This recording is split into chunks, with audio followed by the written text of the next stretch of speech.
നമുക്ക് കിരണിന്റെ കല്യാണിയുടെ നല്ലൊരു കഥ കേട്ടാലോ? അങ്ങനെ നീണ്ട വർഷങ്ങൾക്ക് ശേഷം കിരണിന്റെയും കല്യാണിയുടെ കഥ അങ്ങനെ അതിന്റെ അവസാന ഭാഗത്തിലേക്ക് എത്തി നിൽക്കുകയാണ്. ഇനിയിപ്പോ അധിക ദിവസങ്ങളൊന്നും ഉണ്ടാകത്തില്ല. അപ്പോഴേക്കും കിരണിന്റെയും കല്യാണിന്റെയും കഥ അങ്ങനെ അവസാനിക്കാനായിട്ട് പോവാട്ടോ. ക്ലൈമാക്സ് രംഗങ്ങളൊക്കെ നല്ല അടിപൊളിയായിട്ടാണ് ഇനി വരാനായിട്ട് പോകുന്നത്. കഴിഞ്ഞ ദിവസം നമ്മൾ കണ്ടു, കാർത്തിയെ ചോദ്യം ചെയ്യുന്നുണ്ട് പ്രകാശിന് സംശയമായി. കല്യാണി മോൾ ഇതുവരെയായിട്ടും വിളിച്ചിട്ടില്ല. ഇങ്ങനെ വിളിക്കാതിരിക്കുന്നതല്ല, ഡെയിലി 2-3 വട്ടമെങ്കിലും വിളിക്കും. അച്ഛൻ ചായ കുടിച്ചോ ചോറുണ്ടോന്നൊക്കെ ചോദിച്ച് വിളിക്കുന്ന. പക്ഷെ ഇപ്പൊ അങ്ങോട്ടേക്ക് വിളിച്ചിട്ട് എടുക്കുന്നില്ല. കാർത്തിയെ വിളിച്ചിട്ടുണ്ടായിരുന്നു. പ്രകാശന് സംശയമായി. പ്രകാശൻ കാർത്തിയെ ചോദ്യം ചെയ്യുന്നുണ്ട്. സത്യം പറ മോളെ, ഞാൻ വിളിച്ചിട്ടുണ്ടെങ്കിൽ അവൾ എടുക്കാതിരിക്കുന്നതല്ല, അല്ലെങ്കിൽ ഇത്ര സമയം ഫോൺ ഓഫ് ആണല്ലോ, പിന്നെ മോളെ ഇങ്ങനെ വിളിച്ചെന്നൊക്കെ ചോദിച്ചു. അത് പിന്നെ അച്ഛാ, ഞാന് സത്യം പറ, മോളുടെ മുഖത്തൊരു സങ്കടമുണ്ട്. മോളുടെ മാത്രമല്ല അമ്മയുടെ മുഖത്തും ഉണ്ടെന്ന് പറഞ്ഞു. കാർത്തികയ്ക്ക് സത്യങ്ങളൊക്കെ തുറന്നു പറയേണ്ടതായിട്ട് വന്നു. കല്യാണി ഹോസ്പിറ്റലിലാണ്, ഇച്ചിരി ക്രിട്ടിക്കൽ സ്റ്റേജിലാന്ന് പറഞ്ഞു. അച്ഛനോട് പറയാതിരുന്നേ, അച്ഛനും വിഷമാവില്ലോ എന്ന് കരുതിയിട്ടാ. പിന്നീടാണ് പ്രകാശൻ ആ കാര്യം തിരക്കുന്നത്. ബഗാസുരന്റെ ക്രൂരതയെക്കുറിച്ച് പറയണം. അത് കേട്ടപ്പോ പ്രകാശന് സഹിച്ചില്ല. ഞാൻ അപ്പോഴേ പറഞ്ഞതല്ലേ അവനെ സൂക്ഷിക്കണമെന്ന്. കാരണം അവൻ അത്രയ്ക്ക് ദുഷ്ടന. അവനെ എനിക്ക് നന്നായിട്ടറിയാം.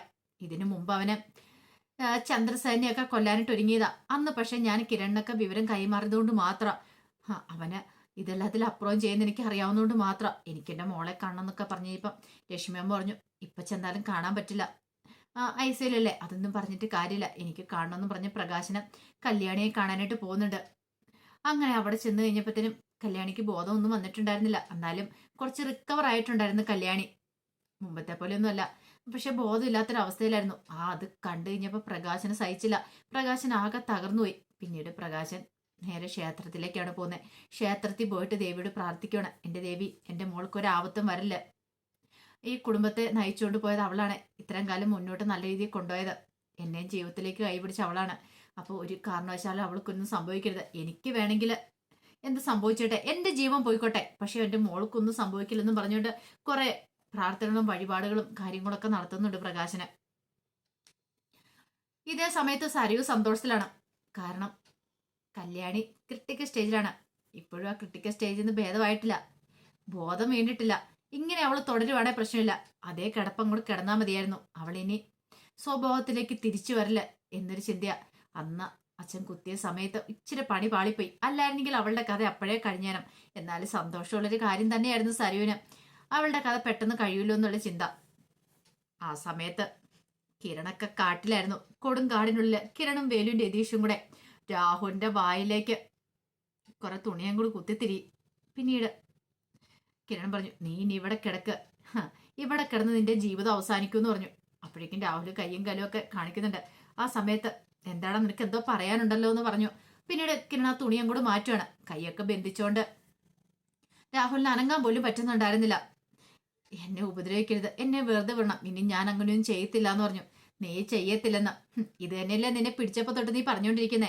നിന്നെ വെറുതെ വിട്ടിട്ടുണ്ടെങ്കിലേ ശരിയാത്തില്ല. സത്യം പറയടാ, നീ കല്യാണി എന്തിനാ കുത്തിയെന്ന് ചോദിച്ചു. നീ എന്തിനു വേണ്ടി ആ ദ്രോഹം ചെയ്തെന്നൊക്കെ ചോദിക്കുകയാണ്. ഒടുവില് തുറന്ന് സമ്മതിക്കേണ്ടതായിട്ട് വന്നു രാഹുലിന്. എന്റെ മോൾക്ക് വേണ്ടിയിട്ടാ, എന്റെ മോൾക്ക് നിന്നെ ഇഷ്ടമാ, അതുകൊണ്ട് മാത്രം ഞാൻ അങ്ങനെ ചെയ്തേ. എന്റെ മോള് നീയും തമ്മിൽ ഒന്നിക്കാൻ വേണ്ടിയിട്ടാ കിരണേ, അത്രയ്ക്ക് ഇഷ്ടമായതുകൊണ്ടാന്ന് പറഞ്ഞു. കിരൺ അത് കേട്ട് കഴിഞ്ഞപ്പോൾ ഒരു ഞെട്ടലുണ്ടായത്. സരുവിന്റെ മനസ്സിൽ ഇങ്ങനെ ഒരു ആഗ്രഹം ഉണ്ടായിരുന്നോ? കിരൺ അതിട്ട് അറിഞ്ഞിട്ടും ഉണ്ടായിരുന്നില്ല. അപ്പൊ അതുകൊണ്ടാണ് അവള് തന്നോട് ഇത്ര സ്നേഹപ്രകടനങ്ങളും കാര്യങ്ങളൊക്കെ നടത്തിക്കൊണ്ടിരുന്നത്. പിന്നീട് കിരൺ പറഞ്ഞു, നീ എന്തൊക്കെ പറഞ്ഞു പറഞ്ഞാൽ ശരി, ആർക്ക് വേണ്ടിയിട്ടാണ് ശരി, നിന്നെ ഇനി വെറുതെ വിടാൻ പോകുന്നില്ല. നീ ജീവനോടെ ഉണ്ടെങ്കിൽ ഇനി കല്യാണിയെ നീ ഇല്ലാതാക്കാൻ ശ്രമിക്കും. കല്യാണി ജീവനോടെ വന്നാൽ അവളെ നീ ഇല്ലാതാക്കാൻ വീണ്ടും ശ്രമിക്കും. അതുകൊണ്ട് നീ ഇവിടെ കിടന്ന് മരിക്കുന്നത് നല്ലതെന്ന് പറഞ്ഞു. തുണി തിരികട വേലു എന്ന് പറഞ്ഞു വായിലേക്ക് അവന്റെ. അങ്ങനെ രാഹുലിന്റെ വായിലേക്ക് അങ്ങോട്ട് വീണ്ടും തുണി തിരികെ വെച്ചു. തുണി തിരികെ വെച്ചപ്പോ രാഹുലിന് എന്ത് ചെയ്യാൻ പറ്റും? ഒന്നും ചെയ്യാൻ പറ്റില്ല. പിന്നീട് കിരൺ പറഞ്ഞു, നീ ഇവിടെ കിടക്ക്, ഇനിയുള്ള കാഴ്ചകൾ നീ കാണണം. ഈ ഇരുട്ടിൽ കിടന്ന് നീ ഭയന്ന് നിലവിളിക്കണം. ചെന്നായകളുടെയും കുറുനരികളുടെയൊക്കെ ഓരിയിടൽ കേൾക്കുമ്പോൾ അതിനേക്കാളും ഉച്ചത്തിൽ നീ ഭയന്ന് നിലവിളിക്കണം. അവറ്റുകൾ വന്ന് നിന്നെ കടിച്ച് കീറി കൊല്ലാനായിട്ട് പോവാ. അങ്ങനെ പേടിച്ചരണ്ട് ഇഞ്ചിഞ്ചായിട്ട് വേണം നീ മരിക്കാനെന്ന് പറഞ്ഞു. പിന്നീട് രതീഷിനോട് വാടാ നമുക്ക് പോകാമെന്ന് പറഞ്ഞു. രാഹുലിന് കരയാൻ പോലും പറ്റില്ല. വായിക്കകത്ത് തുണിയും കൂടെ തിരികെ വെച്ചിരിക്കുമല്ലേ, കയ്യും എല്ലാം കാലും എല്ലാം ബന്ധിച്ചിട്ടിരിക്കുമല്ലേ, എന്ത് ചെയ്യാൻ പറ്റും? ഒന്നും ചെയ്യാൻ പറ്റാത്ത അവസ്ഥയിലായിപ്പോയി. ഇനി മൃഗങ്ങൾ വന്ന് തന്നെ കടിച്ചു കീറും എന്നുള്ള കാര്യം ഉറപ്പായി. അങ്ങനെ അവനെ അവിടെ ഉപേക്ഷിച്ചിട്ട് കിരണൊക്കെ പോരുവാണ്. പിന്നീട് വേലുവിനോട് കാര്യങ്ങളൊക്കെ പറഞ്ഞ് ബോധ്യപ്പെടുത്തി. കാരണം അവനെ കുറുനരികളും ചെന്നായ്ക്കളും ഒക്കെ വന്ന് കടിച്ചു കയറും. അവന്റെ ഇച്ചിരി അവശിഷ്ടങ്ങൾ മാത്രമായിരിക്കും കിട്ടുന്നത്. പിന്നെ ചെയ്യേണ്ട കാര്യങ്ങളൊക്കെ പറഞ്ഞ് ബോധ്യപ്പെടുത്തുവാണ്. അങ്ങനെ അതിനുശേഷമാണ് തിരികെ പോരുന്നത്. പിന്നീട് നേരെ ഹോസ്പിറ്റലിലേക്ക് വന്നു. ആ സമയത്തും കല്യാണിക്ക് ബോധം വീണിട്ടുണ്ടായിരുന്നില്ല. പക്ഷെ എന്നാലും പ്രതീക്ഷയ്ക്ക് വകയുണ്ടെന്ന് ഡോക്ടർ പറഞ്ഞു. അപകടം നില തരണം ചെയ്തിട്ടുണ്ട്, പക്ഷെ ബോധം വീണിട്ടില്ലെന്ന് മാത്രമേ ഉള്ളൂ. സാരമില്ല, നമുക്ക് നോക്കാം, പ്രതീക്ഷയോടെ കാത്തിരിക്കുക, ദൈവത്തോട് നന്നായിട്ട് പ്രാർത്ഥിച്ചോളാനൊക്കെ പറഞ്ഞു. അത് കേട്ട് കഴിഞ്ഞപ്പോൾ കിരണിനൊരു സമാധാനമൊക്കെ ഉണ്ടായിരുന്നു. പിന്നീട് കിരൺ രൂപയെ ചന്ദ്രസേനയും കാണാനായിട്ട് അവിടേക്ക് വരുന്നുണ്ട്. അങ്ങനെ അവരെ കണ്ടു കഴിഞ്ഞിട്ട് കല്യാണിയുടെ കാര്യങ്ങളൊക്കെ പറയണേ. അത് കേട്ട് കഴിഞ്ഞപ്പോഴത്തേനും അവർ ഞെട്ടിപ്പോയി. അവരറിഞ്ഞിട്ടുണ്ടായിരുന്നില്ല ഈ കാര്യങ്ങൾ, അവരോട് ആരും പറഞ്ഞിട്ടുമില്ലായിരുന്നു. സേനൻ ചോദിച്ചു, എന്തൊക്കെയാണ് നീ കേൾക്കണേന്ന് ചോദിച്ചു. അത് കേട്ട് കഴിഞ്ഞപ്പോൾ കിരൺ പറഞ്ഞു, അത് മാത്രമല്ല അച്ഛാ, അതിനുശേഷം കുറച്ച് സംഭവങ്ങൾ ഉണ്ടായെന്ന് പറഞ്ഞു. പിന്നീട് കിരൺ പോയി കഥയൊക്കെ അടച്ചിടുവാണ്. കാരണം ശാരി അവിടെ ഉണ്ടല്ലോ. പിന്നീടാണ് ചന്ദ്രസേനോട് ആ കാര്യം പറയണേ. ഞാൻ അവനെ പിടികൂടി, ആ രാഹുലിനെ പിടികൂടി എന്ന് പറഞ്ഞു. രൂപ പറഞ്ഞു, അവനെ ജീവനോടെ വിടല്, അവനെ പച്ചയ്ക്ക് എന്നെ കത്തിക്കാൻ മേലായിരുന്നു മോനെന്ന് ചോദിച്ചു. അവനെ കത്തിക്കുമല്ല ഞാൻ ചെയ്തേ, അവന്റെ ജീവന് ഇപ്പോഴേ ഏകദേശം തീർന്നിട്ടുണ്ടായിരിക്കും എന്ന് പറഞ്ഞു. അത് കേട്ടപ്പോൾ ചന്ദ്രസേനൻ ചോദിച്ചു, എന്താടാ മോനെ, കാര്യം എന്താന്ന് ചോദിച്ചു.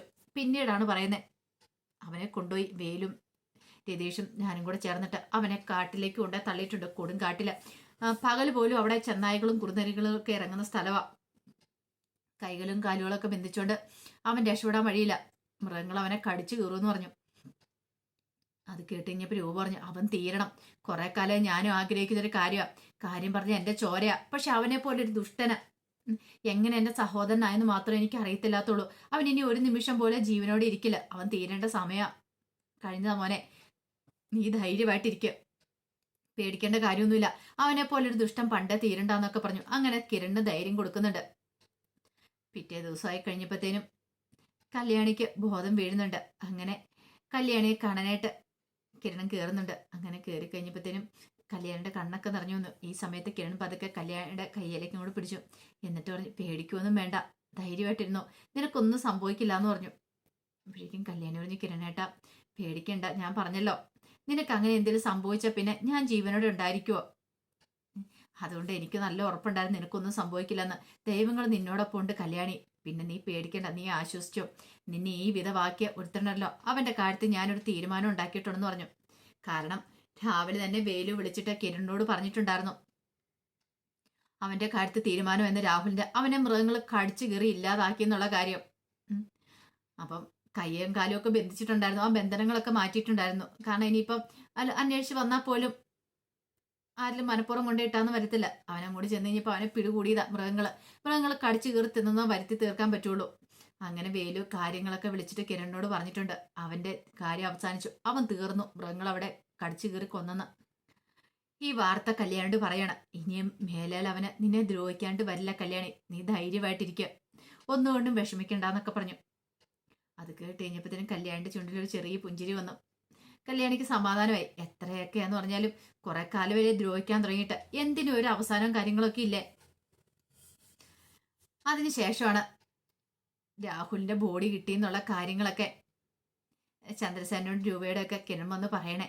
പക്ഷെ ശാരി സരയുതൊന്നും അറിഞ്ഞിട്ടുണ്ടായിരുന്നില്ല. അപ്പൊ സരയുവിനെ കുറിച്ചുള്ള കാര്യങ്ങളൊക്കെ കിരണിനറിയാം. അവള് തന്നെ സ്വന്തമാക്കാൻ നടക്കുക എന്നുള്ള കാര്യങ്ങളും അറിയാം. തൽക്കാലത്തേക്ക് അവളുടെ മുന്നിൽ അഭിനയിക്കാൻ തന്നെ കിരൺ തീരുമാനിക്കുകയാണ്. പിന്നീടാണ് ഒന്നും അറിയത്തില്ലാത്ത മട്ടി കിരൺ വന്ന് ശാരിയോട് സരയുനോട് ആ കാര്യം പറയണേ. അതെ, രാഹുലുണ്ടല്ലോ എൻ്റെ അങ്കിള്, അങ്ങേര് തീർന്നെന്ന് പറഞ്ഞു. ഇത് കേട്ടിഞ്ഞപ്പോൾ സരയും ഞെട്ടി. തീർന്നെന്നോ? അതെ, അങ്ങേരെ കുറെ മൃഗങ്ങൾ കടിച്ചു കീറി കൊന്നെന്ന് അറിയാൻ കഴിഞ്ഞെന്ന് പറഞ്ഞു. കല്യാണിയെ കുത്തിയിട്ട് അങ്ങേരെ ഏതോ കാട്ടിൽ ഒളിച്ചിരിക്കാനായിട്ട് പോയതാ, അവിടെ വെച്ച് മൃഗങ്ങൾ ആക്രമിച്ചെന്ന് പറഞ്ഞു. സരയുവിന് ചിന്തിക്കാൻ പോലും പറ്റുന്നുണ്ടായിരുന്നില്ല. സരയു ഒരു നിമിഷം ഞെട്ടിപ്പോയി. ഇത്രയ്ക്ക് പ്രതീക്ഷിച്ചിട്ടുണ്ടായിരുന്നില്ല. സരയുവിന്റെ മുഖഭാവം കാര്യങ്ങളൊക്കെ കിരൺ നല്ലവണ്ണം ശ്രദ്ധിക്കുകയും ചെയ്തു. എന്താണെങ്കിലും കുറെ സമയം കഴിഞ്ഞ് കഴിഞ്ഞപ്പോഴത്തേനും ഒരു ആംബുലൻസ് ഒന്ന് മുറ്റത്തേക്ക് നിൽക്കുകയാണ്. സരയും ശാരിയൊക്കെ ഓടി ഇറങ്ങി ചെല്ലുമ്പോൾ കാണാൻ പാകത്തിനൊന്നും ഇല്ലായിരുന്നു.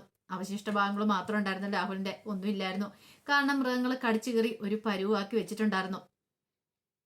സരയുവിന് എന്ത് ചെയ്യാൻ പറ്റും? സരയുവിന് മനസ്സിലായി ഇനിയിപ്പം തനിക്ക് രക്ഷപ്പെടാൻ പറ്റില്ലെന്നുള്ള കാര്യം.